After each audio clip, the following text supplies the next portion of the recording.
एक गूंगी बहरी लड़की जो अंडरवर्ल्ड दुनिया का सबसे बड़ा डॉन से पंगा ले लेता है। यह बाहर से दिखती तो इनोसेंट है, लेकिन काम करती है लोगों को ठिकाने लगाना। और ऊपर से जो क्लाइमैक्स में ट्विस्ट आता है ना भाई, कहानी शुरू होती है मुंबई की दो जुड़वा बहनों से। दोनों एक बंद पड़े 5 स्टार होटल में घुस जाती है। ये होटल पिछले 6 महीने से बंद था और दोनों बस अंदर जाकर देखना चाहती थी कि ये जगह कैसी दिखती है। इन दोनों में से एक लड़की का नाम बेबी है, जो बोल और सुन नहीं सकती। उसका बहन उसका बहुत ख्याल रखती है। बेबी के पैरों में एक पायल होती है, जिसके आवाज से उसके बहन समझ जाती है कि बेबी उसके पीछे पीछे आ रही है। होटल के अंदर घूमते घूमते दोनों का एक दरवाजा दिखता है, जिस पर साफ लिखा होता है नो एंट्री। लेकिन बच्चों वाली जिद में दोनों अंदर चली जाती है। अंदर जाते ही उन्हें फर्श पर एक कटा हुआ कान और खून दिखाई देता है। ये देखकर दोनों डर जाती है, लेकिन इससे पहले कि बाहर निकल पाती, उन्हें सामने एक आदमी दिखता है जो किसी दूसरे आदमी को मार रहा होता है। वो क्लियर जैसे ही दोनों को देखता है, तुरंत इनके पीछे पड़ जाता है। दोनों बहनें जान बचाकर भागती है, लेकिन इसी भाग में बेबी अपने बहन से अलग हो जाती है। कुछ देर बाद बेबी देखती है कि उसी किलर ने उसकी बहन को मार दिया है। ये पल उसकी पूरी जिंदगी को बदल देता है। इसके बाद कहानी कुछ साल आगे बढ़ती है। अब बेबी बड़ी हो चुकी है। एक दिन वो ट्रेन में सफर कर रही होती है। ट्रेन में वो चुपचाप एक आदमी की फोटो क्लिक करती है और किसी को भेजती है। जैसे ही सामने से जवाब आता है कि यही आदमी है, वो बिना देरी किए उसे शूट कर देती है। असल में बेबी के पास एक छाता होता है और उसी छाते के अंदर गन छुपी होती है और उसी गन से आदमी को मारती है और भीड़ का फायदा उठाकर आराम से वहां से निकल जाती है। बाहर आकर वो एक बस स्टॉप पर रुकती है। वहाँ दो आदमी उसे परेशान करने की कोशिश करते हैं। बेबी उन्हें सबक सिखाने ही वाली होती है कि तभी पुलिस पेट्रोलिंग वैन वहाँ आ जाती है। इस वैन में डीसीपी अंजुम होती है। वो तुरंत समझ जाती है कि ये दोनों आदमी क्या करने की कोशिश कर रहे थे। उन्हें डराकर वहां से भगा देती है। इसके बाद अंजुम बेबी से बात करने की कोशिश करती है, लेकिन बेबी इशारों में बताती है कि ना वो बोल सकती है और ना ही सुन सकती है। अंजुम उसे अपनी गाड़ी में बैठाकर घर छोड़ने जाती है। रास्ते में उसकी नजर बेबी के जूतों पर पड़ती है, जो बिल्कुल अंजुम के जूते जैसे होते हैं। फिर वो बेबी का पूरा नाम पढ़ती है। बेबी करमरकर। करमरकर एक मराठी शब्द है जिसका मतलब होता है डू डाई डू, और यही इस मूवी के टाइटल से जुड़ता है। अंजुम बेबी को उसका घर छोड़ देती है। घर आकर हमें बेबी की जिंदगी का दूसरा हिस्सा दिखता है। बेबी के पापा की मौत बचपन में ही हो चुकी थी और उसके बाद उसकी माँ पूरी तरह ठीक नहीं रह पाई। बेबी की माँ अक्सर उसे ताने देती रहती है कि वो किसी भी चीज का ध्यान नहीं रखती, लेकिन बेबी चुपचाप सब सहती है, क्योंकि उसके अंदर बचपन की वो दर्दनाक घटना आज भी जिंदा है। तभी बेबी के फोन पर बार बार एक कॉल आता है। फोन में नाम से होता है पापा। बेबी उस कॉल को उठाती है और सामने वाला आदमी उसे देखकर खुश हो जाता है कि बेबी ठीक है। यहाँ से समझ आता है कि बेबी अकेली नहीं है। उसकी जिंदगी में कोई ऐसा आदमी है जो उसे गाइड कर रहा है। दूसरी तरफ पूरे शहर में खबर फैल चुकी है कि ट्रेन में फिर से एक मर्डर हुआ है। ऐसा अब तक 6 बार हो चुका है, लेकिन पुलिस को अब तक पता नहीं चला कि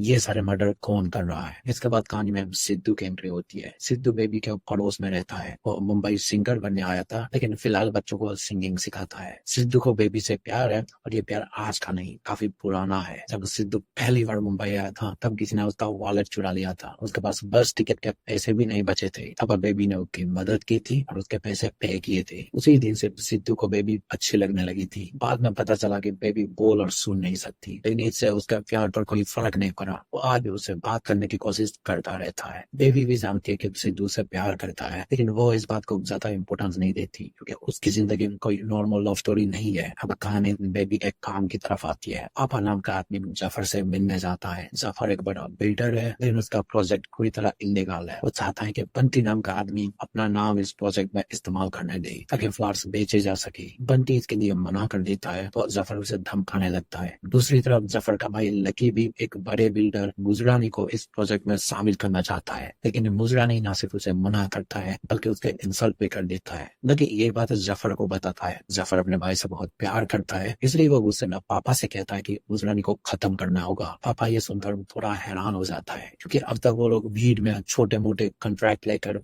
मर्डर करते आए थे, लेकिन मुरजानी बहुत अमीर और पावरफुल आदमी था। उसे मरना आसान नहीं था। फिर भी जफर बहुत पैसे देता है और पापा ये काम लेने के लिए तैयार हो जाता है। पापा ये बात बेबी और मनु को बताता है। मनु भी पापा के साथ काम करता है। यहाँ साफ हो जाता है कि ये लोग कॉन्ट्रैक्ट किलर्स है, पैसे लेकर लोगों को खत्म करते हैं। पापा बेबी से कहता है कि मुरजानी को मरना बहुत मुश्किल होगा, क्योंकि वो इतना बड़ा आदमी है कि भीड़ वाले इलाके में आसानी से नहीं आएगा। लेकिन बेबी इशारों में समझाती है कि मुरजानी को उसके जैसे लोगों की भीड़ में मारा जाएगा।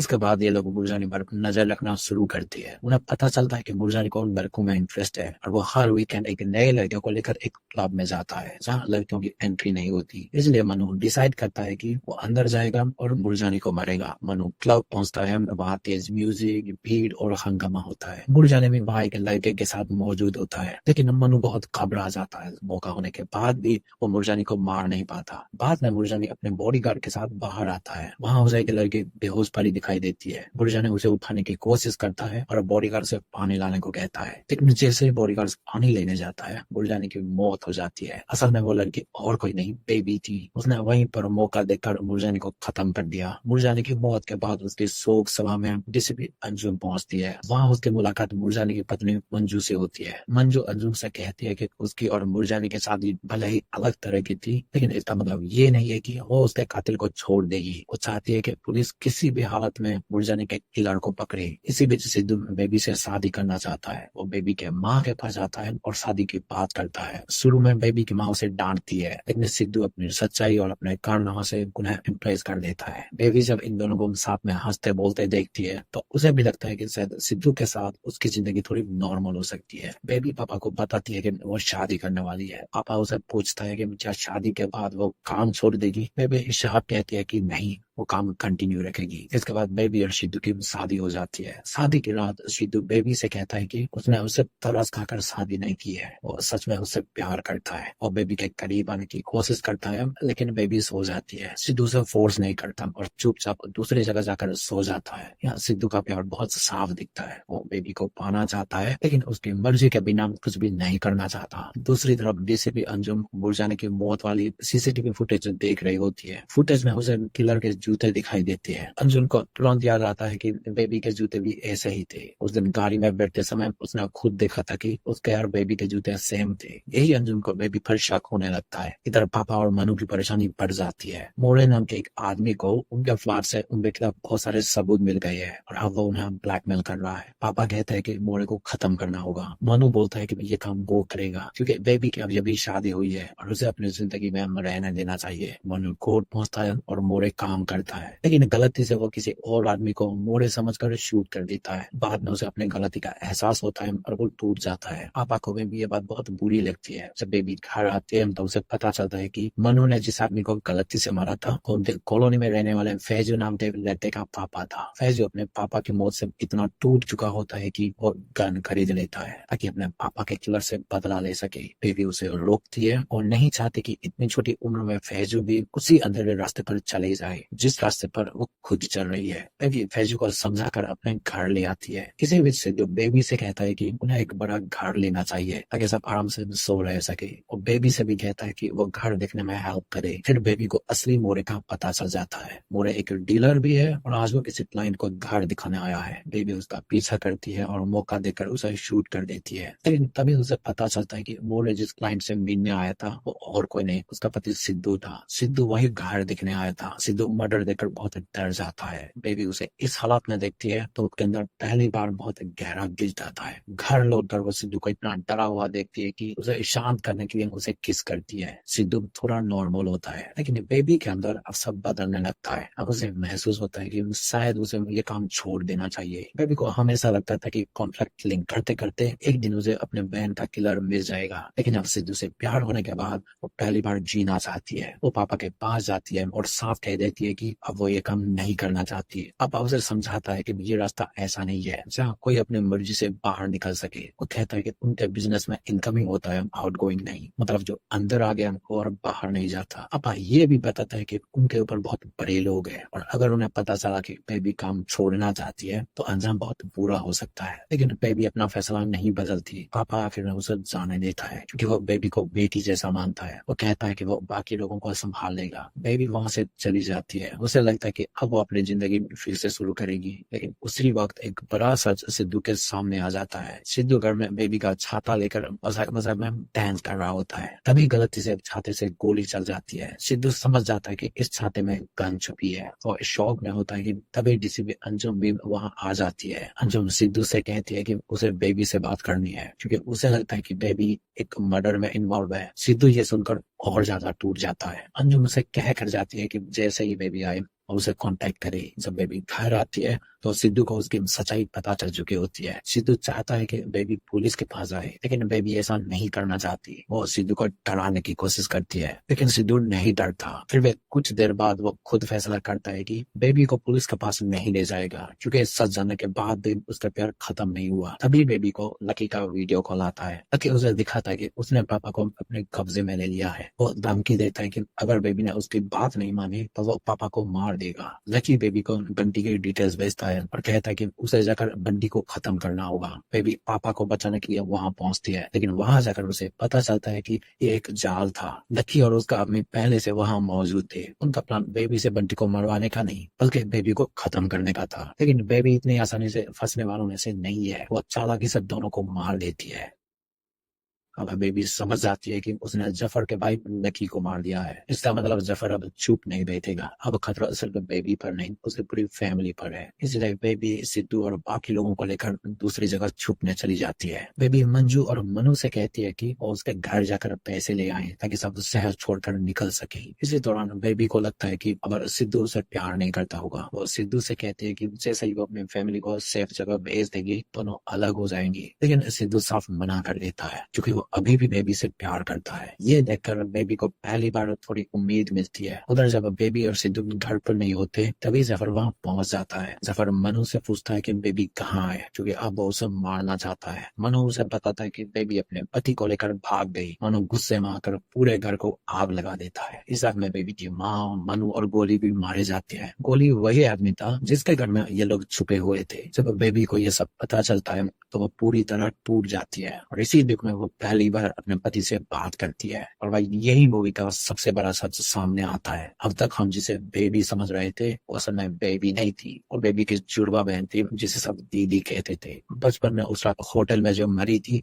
वो असली बेबी थी। जब किलर दोनों बहनों के पीछे पड़ा था तब बेबी के पैर के पायल बज रही थी। दीदी ने अपनी बहन को बचाने के लिए वो पायल निकालकर अपने पास रख ली थी ताकि किलर कंफ्यूज हो जाए, लेकिन दोनों अलग हो गई और किलर ने असली बेबी को पकड़ लिया और उसका गला दबाकर मार दिया। दीदी ये सब सुन रही थी, लेकिन डर और बेबसी में कुछ कर नहीं पाई। जब बाद में सबने पायल देखकर बॉडी को पहचाना तो माँ को लगा कि मरने वाली दीदी है और बचने वाली बेबी है। दीदी ने भी सच नहीं बताया क्योंकि वो खुद को माफ नहीं कर पा रही थी। उसे लगता था कि उसने अपने बहन को मरने के लिए छोड़ दिया। इसी गिल्ट में उसने बेबी बनकर जीना शुरू कर दिया। उसने बोलना सुनना भी छुपा लिया ताकि दुनिया उसे वही बेबी माने। और तब से उसका एक ही मकसद था, अपने बहन के किलर को ढूंढना। इसी रास्ते में उसकी मुलाकात पापा से हुई। पापा ने उसे संभाला, उसे ट्रेन किया और उसे इतना मजबूत बनाया कि वो एक दिन अपने बहन का बदला ले सके। अब प्रेजेंट में बेबी किसी भी अंजुम को मिलने के लिए बुलाती है। अंजुम मंजू के साथ उसे मिलने आती है। अंजुम को अब भी लगता है कि बेबी बोल और सुन नहीं सकती क्योंकि बेबी ने ये राज सिर्फ सिद्धू को बताया था। बेबी एक लेटर के थ्रू अंजुम को बताती है कि बुरजानी को उसी ने मारा था,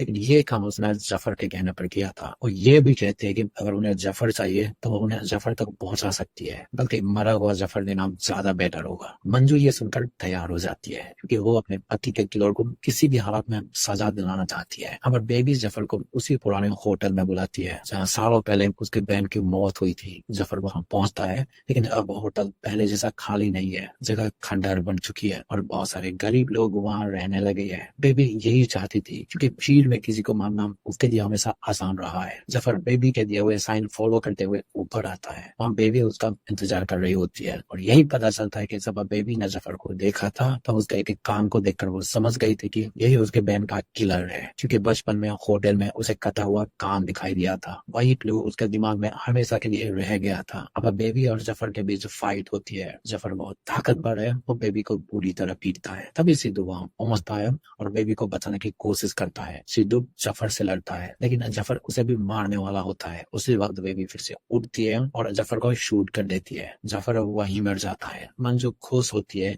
क्योंकि उसके पति का किलर खत्म हो चुका था, लेकिन कहानी यहीं खत्म नहीं होती। थोड़ी देर बाद बेबी देखती है कि जफर के मोबाइल पर कॉल आ रहा है। कॉल किसी और का नहीं, पापा का होता है। बेबी कॉल उठाती है। पापा जफर समझकर पूछता है कि क्या बेबी मर गई, उसे ज्यादा तकलीफ तो नहीं हुई ना। ये सुनते ही बेबी समझ जाती है कि असली खेल तो पापा ने खेला था। जब बेबी ने काम छोड़ने की बात कही थी तब पापा ने फैसला कर लिया था कि उसे खत्म करना होगा, क्योंकि उसके हिसाब से इस धंधे में कोई बाहर नहीं जाता। पापा ने उस जफर को कहा था कि बेबी को खत्म कर दो। पहले लकी ने ये काम अपने हाथ में लिया, लेकिन बेबी ने लकी को मार दिया। फिर जफर खुद बेबी को मारने आया और इसी चक्कर में बेबी को पता चला कि जफर ही उसके बहन का किलर है। अब बेबी को पापा की सच्चाई भी पता चल चुकी थी। बेबी को पता चलता है कि पापा एक आश्रम में है जिसे वो अपने बाप दोनों की कोशिश कर रहा हो। बेबी वहां पहुंचती है, पापा ट्रेन से जाने की तैयारी में होती है। बेबी को देखकर वो समझ जाता है कि वो उसे मारने आई है। पापा के पास भी गन होती है। वो बेबी से कहता है कि वो उसे कभी माफ ना करे क्योंकि वो उसका गुनहगार है। बेबी उसे बताती है कि उसे अब समझ आ गया है। पापा को पहले से पता था कि जफर ने उसकी बहन को मारा था, लेकिन उसने कभी ये सच नहीं बताया, क्योंकि अगर बेबी को सच पता चल जाता तो शायद वो पापा के कंट्रोल में नहीं रहती। बेबी कहती है कि वो उसे माफ कर रही है और फिर अपने प्लास्टर में छुपी गन से